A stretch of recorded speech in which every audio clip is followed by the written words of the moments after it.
Hello and welcome to Moonlit Voyage. We are your hosts, Ali and Olga. we are just two people who love to dream, from common dreams to lucid dreaming and even past life experiences. We would like to share with you our personal dreams, unravel the meanings behind them, and how they can connect to our spiritual paths.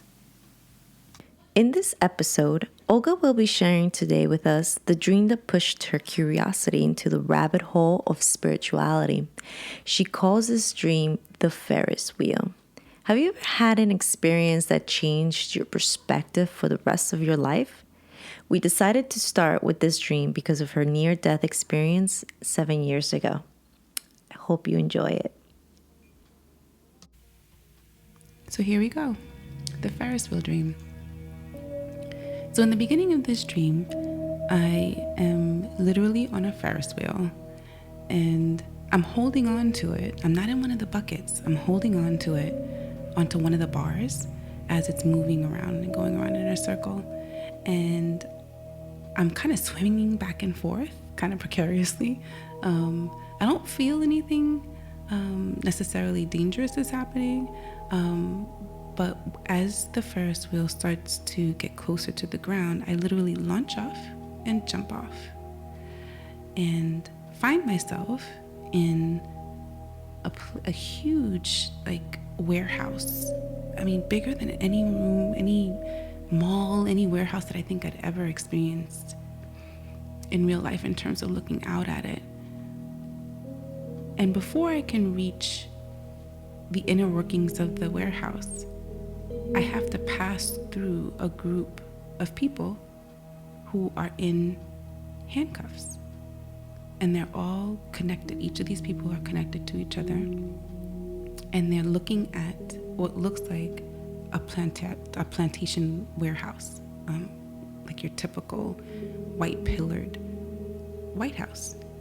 And I go to stand next to them, and all of a sudden, their shackles break as I walk up and I get close. And they're all now separated and they're able to walk away, walk away from that scene. And as they're walking, I join them in the group and we go down a set of stairs and we get into the big belly of the warehouse. And I walk through, and there are, it's actually a really long way, but there are windows all the way back at the end. And I reach that space and I find my boyfriend at the time. And he has our son in a stroller. And he looks like he's kind of sleepwalking, walking, but aware, but not really aware. And I join him and I'm like, hey, what's going on? What are you doing here? And he really doesn't even say anything to me. He just kind of looks at me. And that's when I realized in the dream, I'm like, oh my God, I'm the one, I'm going to have to take care of us. I'm going to have to figure out, how we're going to survive here. And so I say to him, you wait here, keep the baby. I'm going to go look for some milk and for some food. And I sit them down, and there were these two little boys off to the side, and I said to them, listen, hey guys, can you keep an eye on them until they come back? I'll be right back.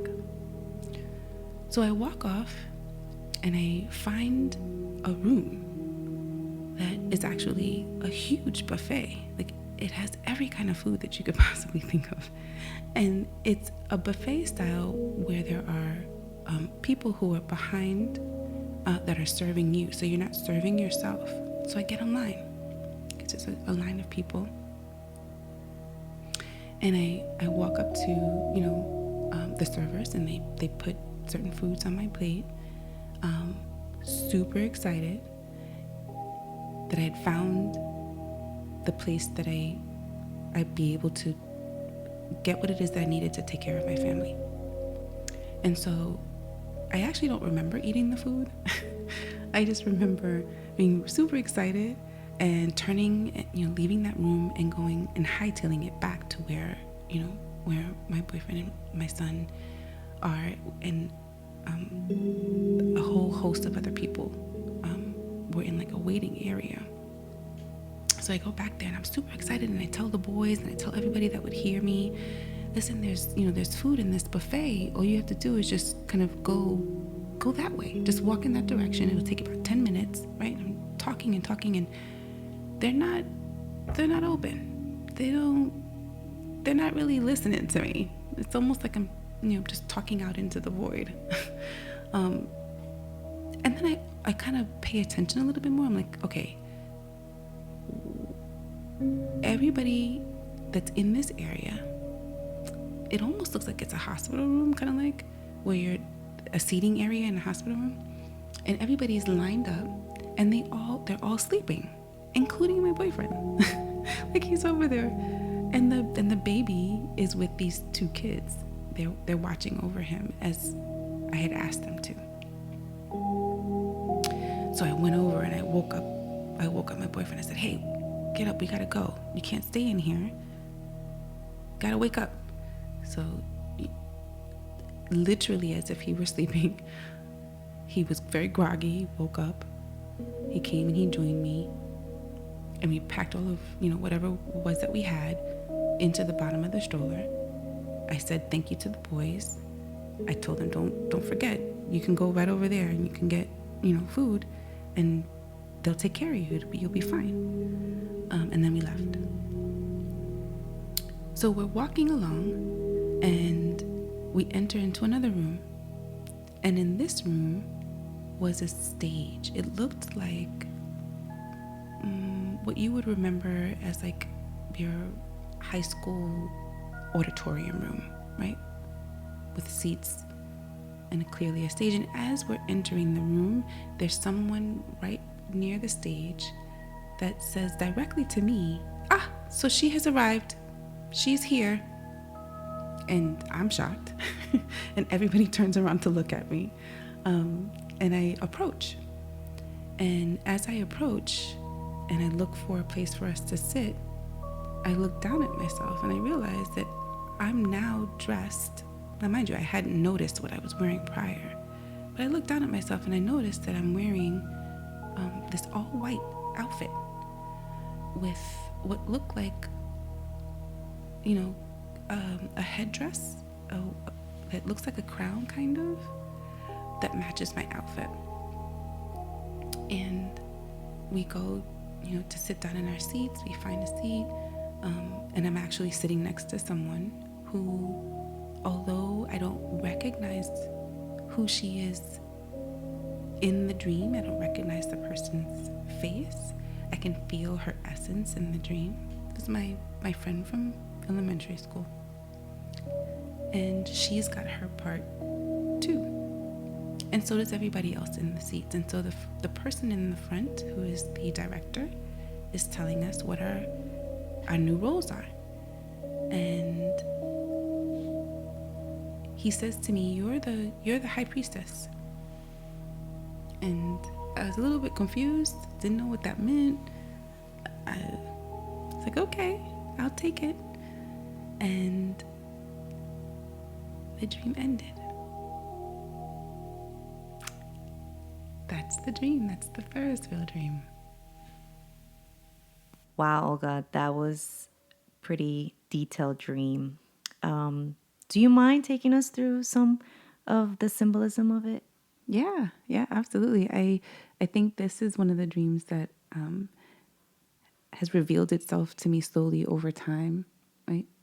There were a lot of details in there that were really important because my question was really specific. Right? I wanted to know, for my near-death experience, where I'd gone and what had happened to me and why I'd come back. Right? Those were my main questions.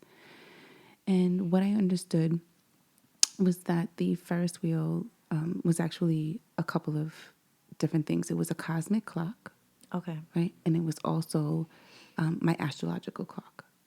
Right? So that experience. Do you mind if I ask what your astrological clock is? It is your birth chart. Okay. Yeah. And what is yours? Mine, well, I'm a Virgo. Okay. So by the time I had this dream, it was referencing a time that I was 38 years old, right? And in my astrology chart, there's some activity at 38 years old. There's also activity for 48 years old, which is how old I am now. Oh. Yeah. In terms of when you come into your purpose and things like that. But for the purpose of this dream, that Ferris wheel spoke to those two concepts, right? And that it was time for me to jump off of the clock at 38 years old in order to have that near-death experience and come to that place in my life, right? Which is what this warehouse kind of represents, Okay. right? The in-between place, if you will. A lot of people talk about, near-death experience and being in this, in-between place. Yeah. And so the Ferris wheel also talks about the cosmic clock in terms of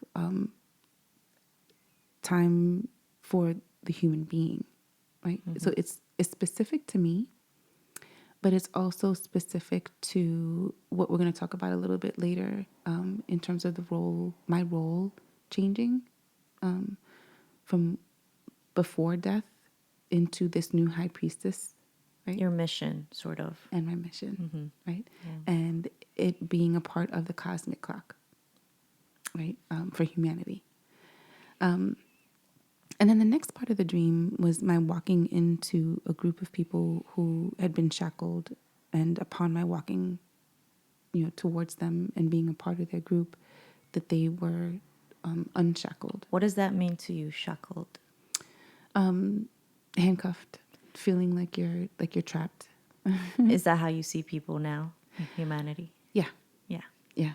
I also feel like the group that I had come in with, right? It definitely felt like I was joining but joining a group of people who were like me in the in-between place, right? Okay. And that as a result of what we were going through, we were being unshackled, right? Which in the end is what I eventually came to, right? My near-death experience was something that opened me up, had me ask questions that I was not asking before. It was very impactful. Yeah. It was sudden. It was shocking. It was, and for not just for myself, but for, everyone else around me. And it was in a lot of ways a way of me, kind of breaking free from one way of being and into another, right? One that was more introspective, one that was asking, more internal questions, trying to figure out, what my part in humanity, is this cosmic clock. What is your part to play? And a lot of those answers have been given along the way, but the symbolism in this dream kind of pulled everything together for me. But so you could have gone two ways when you had this dream. You could have gone into psychology, into science, but something pulled you into the other path of spiritualism. And what was it? Was it the mystical part of it? What do you think dragged you into it? Well, I think the nature of the NDE in and of itself and the mystery around it was what really kind of took me in that direction. And then also the questions that I was asking after the NDE were, where did I go? It talks about or speaks directly to what's after death. Yeah. There's right? no book that can explain that. Just intuition, I guess. Right. And there are some people who have had NDEs who remember, who have an experience and they can bring it back with them. I was not one of those people. And it was the most frustrating thing. I came back and I'm like, where did I go? Oh. What did I do? Like, I just, and why did I come back? Like, why didn't I die? Like, why? Yeah. For all intents and purposes, for the scenario that was happening at the time, at the age of 38, I should have. I should have bled out and I should have died, but I didn't. And I came back and they figured it out, right? And so all of those questions are very heavy, existential questions about, who are you? Who are you? And what does it mean to be, a human that actually dies? And then what does it mean to come back, and what are you supposed to be doing, right? So that was the climate that I came back into, and what it was that where my curiosity took me, as opposed to wanting to think of it from more of a clinical place or point of view. Right. It was much more of a personal, internal questioning and summoning. So as I'm walking along and I'm entering the bigger part of the warehouse, the belly of the warehouse, I realized how vast it is. I mean, it is huge. Like in the telling of the story, I don't know that I could really convey how big that warehouse is. Was it empty? No type of furniture? There were lots of, the warehouse itself has lots of activities just within it. So like from where I was standing or walking at any given place, there were a lot of people in it. It was almost like it was a city. Oh, wow. Okay. People were just walking around. Okay. Right? And somehow, again, these windows all the way in the back were what was drawing me. I guess because light was coming through. Light was coming through, yeah. Okay. And so that's where I was drawn to, so that's where I walked. And that was the place where I found this waiting room, right? And so what I understand about the waiting room is that, and the fact that I found my boyfriend sleeping, it was not literal sleeping, it was spiritually asleep. Right. Okay. Right? And that I had a new vantage point from this in-between place that I was in. And I realized that I had to go back, right? I had to go out, so go out from the waiting room and from where the people were sleeping, in other words, my life. Right.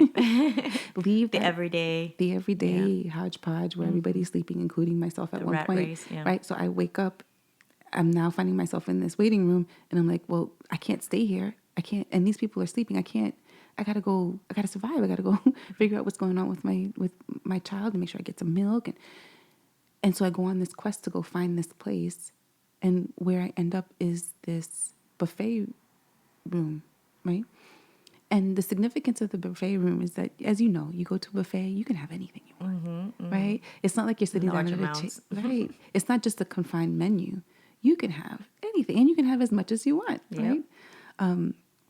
And so what I understood was that I didn't say this in the description, but they were specifically women that were behind, that were serving. Oh, yeah. Okay. Yeah, no, I didn't hear that. Yeah, I forgot that part. Sorry. Like feminine energy. Yeah.